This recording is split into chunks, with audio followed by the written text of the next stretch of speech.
Hello hi guys అమ్మా. ఒక అమ్మాయిని ప్రేమించమని వెంటబడి పెళ్లి చేసుకోకపోతే చనిపోతాను అని చెప్పి విషం తాగి చనిపోతా అని చెప్పిన వాడు ఇప్పుడు అది దారుణంగా హత్య చేశాడు. హత్య చేయడానికి అసలు ఇంకా మనసు ఎలా ఒప్పిందో అసలు అర్థం కావట్లేదు. ఇంకా అసలు ఆయన ప్రేమించడం ఎందుకు, పెళ్లి చేసుకోవడం ఎందుకు, అసలు పెళ్లి చేసుకోకపోతే చనిపోతానడం ఎందుకు? ఆయన చేసుకోకపోతే హ్యాపీగా ఉంటుందేమో. అమ్మాయి నేమ్ వచ్చేసి వైష్ణవి. మన ఇన్స్టాగ్రామ్ చూసే ఉంటారు, ఇన్ఫ్లుయెన్సర్ వచ్చేసి ఆ వీడియోలు కూడా చేస్తూ ఉంటుంది.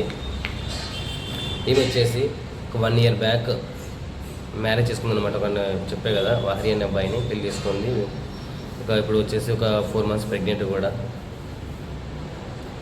ఈ అమ్మాయిని దారుణంగా చంపేశాను అనమాట.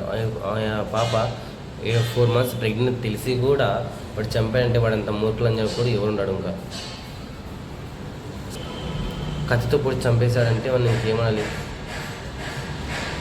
విషయం ఏమైనా కానీ అందుకే అంత పోషించే స్తోమత లేకుంటే పోయి వాళ్ళ ఇంటి దగ్గరికి వదిలేస్తుంటే వాళ్ళ ఇంట్లో వాళ్ళని చూసుకునేవారు కదా.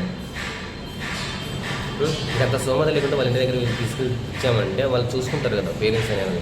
ఇంకొచ్చేసి వాళ్ళకి వచ్చేసి వాళ్ళ ఇంటి మొత్తానికి ఒక సంతానమైన ఆడపిల్ల ఒకటేనంట. వైష్ణవి ఆ అబ్బాయిని అయితే చంపేస్తున్నట్టున్నాడంట కన్ఫర్మ్ అయితే. ఇంకో వచ్చేసి వాళ్ళ పేరెంట్స్ వచ్చేసి వాళ్ళని జైలు అలాంటిది వద్దు, చేయలేదు, ఆ అబ్బాయిని మాకు అప్పచెప్పండి అంటున్నారంట. నాకు తెలిసినంత వరకు అయితే వాడిని వాళ్ళ 17 మంది బ్రదర్స్కి అప్పచెప్పడం చాలా బెటర్. అప్పుడే కదా ఆ అమ్మాయి పడిన బాధ ఏంటో తెలిసేది, వాళ్ళకి అర్థమవుతుంది అనమాట. వాళ్ళకి కూడా ఒక సాటిస్ఫాక్షన్ ఉంటుంది. మరి మీరేమంటారు? కామెంట్ రూపంలో అయితే తెలియజేయండి.